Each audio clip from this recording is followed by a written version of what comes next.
suis super content de vous retrouver aujourd'hui pour cette deuxième déclinaison sur la plateforme CLX 700 chez CF Moto. Après l'héritage, on passe à la sport. Déjà, j'adore le look de cette bécane avec la partie arrière un petit peu différente par rapport à l'héritage. La fabrication, elle est toujours aussi réjouissante. Ça, c'est assez sympa sur cette nouvelle plateforme CF Moto. Vous regarderez dans le détail, que ce soit la qualité des peintures, que ce soit les petits éléments là en plastique, imitation carbone, certes, mais je les trouve quand même bien réalisés. Ça embellit la machine. Vous regarderez aussi, il y a des petits contrastes entre le bleu qu'on retrouve un petit peu partout, à la pointe du garde-boue, sur les ouvertures là, des prises d'air, c'est assez joli. Et puis le gris qui est vraiment bien réalisé. Tiens, on a du bleu aussi à l'entrée de la selle. C'est un petit peu moins haut que sur la version héritage. On est à 795 mm. Après, qu'est-ce qui change grosso modo? Ça va être les suspensions. On est toujours chez Kayaba, mais on a une fourche inversée entièrement réglable à l'avant. On a un amortisseur à l'arrière qui est réglable en détente et précontrainte. On va avoir également un freinage, un système de freinage avant qui a été plutôt musclé. On n'avait qu'un disque sur la héritage. Là maintenant on en a deux disques de 300 mm pincés par des étriers radio Brembo Stylema. Ça tape à l'œil et à mon avis ça va être efficace, d'autant plus que pour guider leur action, on a un mètre-cylindre à pompe radiale de chez Brembo également. Brembo qui est également à l'arrière. Ça, c'est pour les belles marques qu'il y a en partenariat avec CF Moto. On trouve également du Bosch au niveau de l'injection, alors que le système ABS, lui, est confié à Continental. On n'a plus les pneus Pirelli qu'on avait sur l'héritage. Là, on passe à une marque Supermax. Je ne connaissais pas, Radial, Made in Thaïlande. J'espère que ça grippe quand même, parce que là, on est dans un endroit où vous allez voir, il y a du beau virage. Ça va être parfait pour cette bécane qui a son poste de pilotage qui change également avec les demi-guidons. On va avoir une position un petit peu plus sportive. Est-ce que ça va être radical? Eh bien, je vous propose d'aller vérifier ça tout de suite.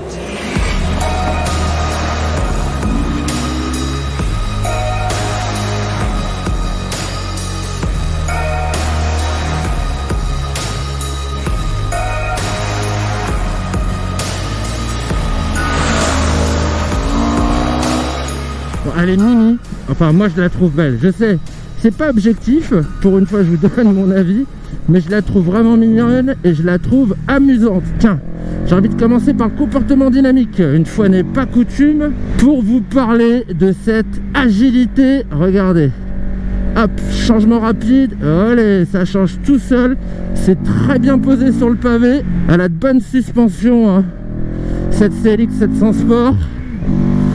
Un petit peu dur de l'arrière, il faudrait un petit réglage, moi là, pour l'assouplir. En revanche, au niveau de la fourche, j'ai rien à dire, je la trouve vraiment bien réglée comme ça d'origine. Un gros freinage, il y a de la stabilité en entrée de courbe sur les freinages appuyés, du bon maintien en courbe, vous avez vu la rigueur. Franchement, je trace mes lignes comme je veux, et puis je peux corriger facilement aussi, ça c'est pas mal. Ça frotte un petit peu des repose-pieds, mais il y a une très bonne garde au sol. 150 mm de débattement à l'avant comme à l'arrière, et 160 mm pour la garde au sol, c'est très bien. Ouais, c'est vraiment très facile, très maniable, très agile. Elle donne son petit lot de sensations, là-dessus pas de souci. C'est bien une jante de 17 à l'avant, là, comparé à la jante de 18 pouces sur l'héritage, ça n'a rien à voir.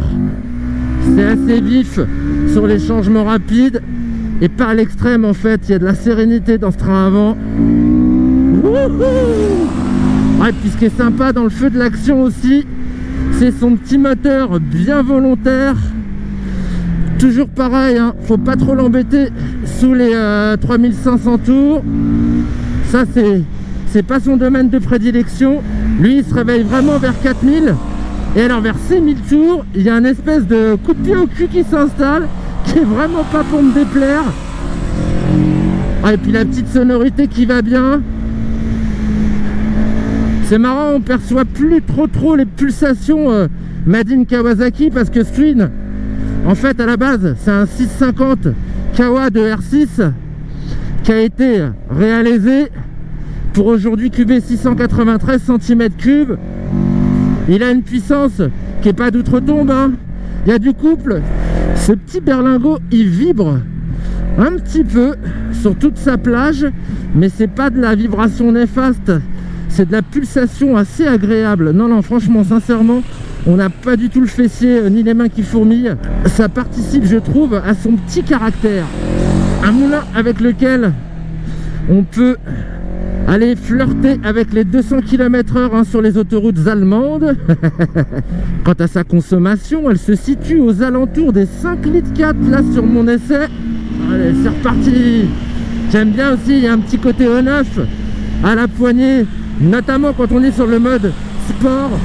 Elle est plutôt bien paramétrée, la poignée électronique, justement pour savoir à quel moment on va lancer ce petit booster, moi j'appelle. Petit effet qu'on ressent plus du tout quand on est sur la Carto Eco. Là tout est beaucoup plus doux et je me dis que ça doit ressembler à ça, la version 35 kW pour les A2. Je note une différence au niveau de la transmission. Je le vois sur les premiers rapports, première, deuxième, troisième, j'ai l'impression que c'est plus long que sur l'héritage. Finalement, ça colle bien à l'esprit sport de cette bécane parce qu'on a plus d'allonge. La commande d'embrayage est souple, aucun souci pour passer les rapports. Il y a une flopée d'équipements. Adrien, je te laisse en parler. En effet, l'instrumentation circulaire LCD est la même que sur le modèle héritage. On trouve également un système d'extinction automatique des clignotants, une prise USB sous la selle, des leviers réglables, comme les suspensions d'ailleurs. La dotation de série comprend aussi un régulateur de vitesse qui fonctionne jusqu'à 130 km/h.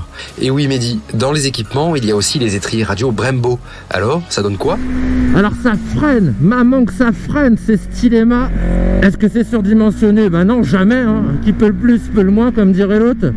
En revanche, je sais pas si c'est le grip des pneumatiques. Quand on commence à taper dans le frein avant et que l'ABS se met en branle, là on rallonge copieusement les distances. Et concernant l'arrière, j'ai pas un super feeling, j'ai l'impression que l'ABS déclenche rapidement également. Bon, elle est vraiment pétillante grâce à son petit moteur, sa partie cycle. Maintenant, est-ce qu'elle est confortable ? Alors, comme je trouve que l'amortisseur est un petit peu dur et que la selle n'est pas d'une épaisseur extraordinaire, on n'a pas le confort d'une GT bien entendu, mais je trouve que ça va, on est quand même assez préservé. Et puis on est aussi préservé en termes de position de conduite. J'ai pas de gros appui sur les poignets, malgré la présence des demi-guidons. C'est quand même assez ramené vers moi cette histoire. Je suis pas comme sur une Vitpilen 701 par exemple, pour parler de la concurrence. Je suis plutôt comme sur une SV650X. Ah, ça me rappelle ça, la position. Voilà, c'est sportif comme position de conduite, mais c'est sportif en mode gentleman riders, avec les jambes pas trop repliées, avec le buste pas trop basculé sur l'avant. Je n'aime pas les rétroviseurs en bout de guidon. J'ai l'impression que mes mains sont bloquées là par ces parties métalliques, et puis la vision elle est pas géniale. Là ils sont petits, donc dans l'exercice de la remontée de fil en ville, on y fera gaffe. Heureusement, avec les demi-guidons, on n'a pas une largeur extrême. En ville, on profitera du très bon rayon de braquage. Ça, là-dessus, c'est comme sur l'héritage. Ça fait des demi-tours dans un mouchoir de poche. Bon, et niveau tarif, ça, c'est ta petite partie, mon cher Adrien. Mais là, c'est cool, parce que franchement, je trouve que l'augmentation par rapport à l'héritage, elle n'est pas délirante et elle est totalement justifiée. Cette Sport est facturée 7 990 €, alors que le modèle héritage de cette plateforme 700 CLX se négocie contre la somme de 6 990 €. Double disque de freinage, étrier radio Stylema, suspension réglable, 1 000 € de différence est en effet parfaitement entendable. D'autant plus que sur le segment Café Racer Midsize, la Suzuki SV650X, moins moderne, est facturée 7 899 €, alors que pour une Husqvarna Vitpilen 701, plus radicale, il faut compter 10 390 €.